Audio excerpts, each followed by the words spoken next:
care about is converting this into cash as quickly as possible and hiding their crime. So there's a race going on right now with the BRB, the French local police, and to recover these items before they get broken up, because they will melt down the precious metals. They will recut the stones with no regard for the piece's integrity. So then how quickly would that happen as part of the, the scheme of these robbers? I mean, because now you're adding a whole nother layer that perhaps that's why a lot of photographs of the other items are not dispensed, because they may not be on the market in its entirety in whole pieces, but instead in these pieces, as you mentioned, breakdown material. How long does it take to dismantle some of these brooches, to cut some of these gems? Unfortunately, it can be done within an hour. So that's why there's a race going on. In past museum thefts, I used to get phone calls from criminals, from fences, from people who say, oh, I have access to these items. I want a reward, or I'm holding them for ransom. I want a payment before I cooperate. Now what we're seeing is criminals melting things down for the value of the precious metals, recutting the stones to be able to sell them. No one would ever know where they came from. No one would ever know that these were Napoleon III's jewels or the important crown jewels of France. It took 3,000 years to get to this point.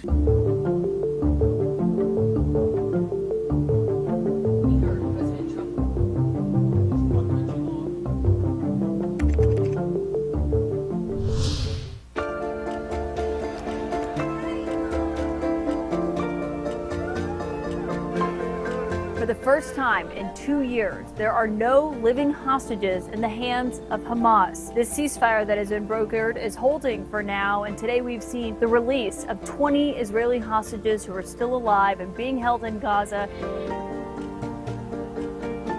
For 737 days, families have gathered here in what is known now as Hostage Square. Ever since October 7th, bringing awareness to their loved ones who were kidnapped into Gaza on that tragic day. What will it be like to not have to wear a shirt with your brother-in-law's face on it? I really can't wait to put this in the archive of our family. It became part of our identity. In the past 2 years, I've been introducing myself. My name is Moshe Lavi. I'm the brother-in-law of Amri Miran. This was my name.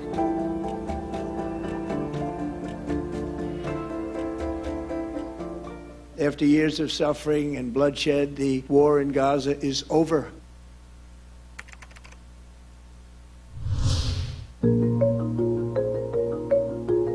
The Democrats are getting killed on the shutdown because we're closing up programs that are Democrat programs, and they're never going to come back in many cases. President Trump, who is fresh off his return from a whirlwind trip overseas, flew right back to a government shutdown here at home. You're acknowledging that what the Trump administration just pulled in funding is hurting your state. Well, I think the reality is we wouldn't be here if the government was still open. Well, actually, Chris Wright, the energy secretary, he said they would have done that even if the government wasn't shut down.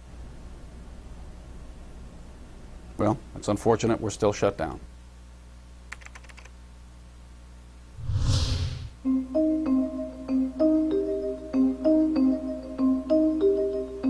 As far as the shutdown is concerned, this is a Democrat Schumer shutdown. North of 10,000 federal jobs could be eliminated during this government shutdown. The president was blaming this again on Democrats, as the White House has been banking on the fact that their messaging is winning here and that eventually the American voters will blame Democrats. Thanks for being here. Welcome to CNN's Town Hall with Independent Senator Bernie Sanders and Democratic Representative Alexandria Ocasio-Cortez. As the shutdown enters its third week, there are still no signs of a deal here in Washington. Do you think by Thanksgiving the government could still be shut down? I would certainly hope not. I'm ready to negotiate. Bernie's ready to negotiate. They won't even pick up the phone. If I were Mike Johnson, you should be in that office negotiating with Hakeem Jeffries every damn day. Any day that you don't do that is a failure. There was a senior Democratic aide who told CNN last week that Democrats won't back down on their demands here, short of, quote, planes falling out of the sky. That's obviously unacceptable. If there was ever a time in American history when we have got to stand up and fight for working families, fight to prevent authoritarianism, this is the moment.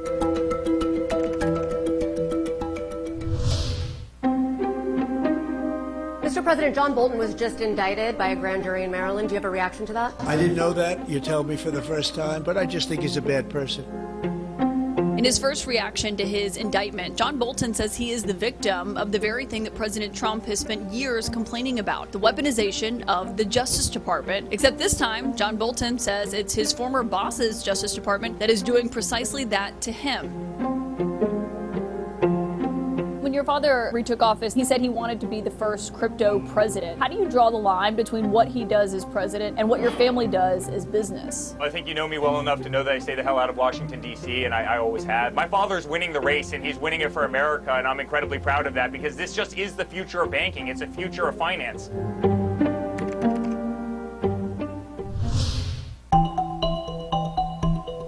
This comes off the heels of the president's trip to the Middle East. He believes that he ended that war there, and now he's turning his eyes to the next one that he is hoping to end, which is Russia's war in Ukraine. To the best of my knowledge, we've never had a president that solved one war. It'll be a great honor to get it done.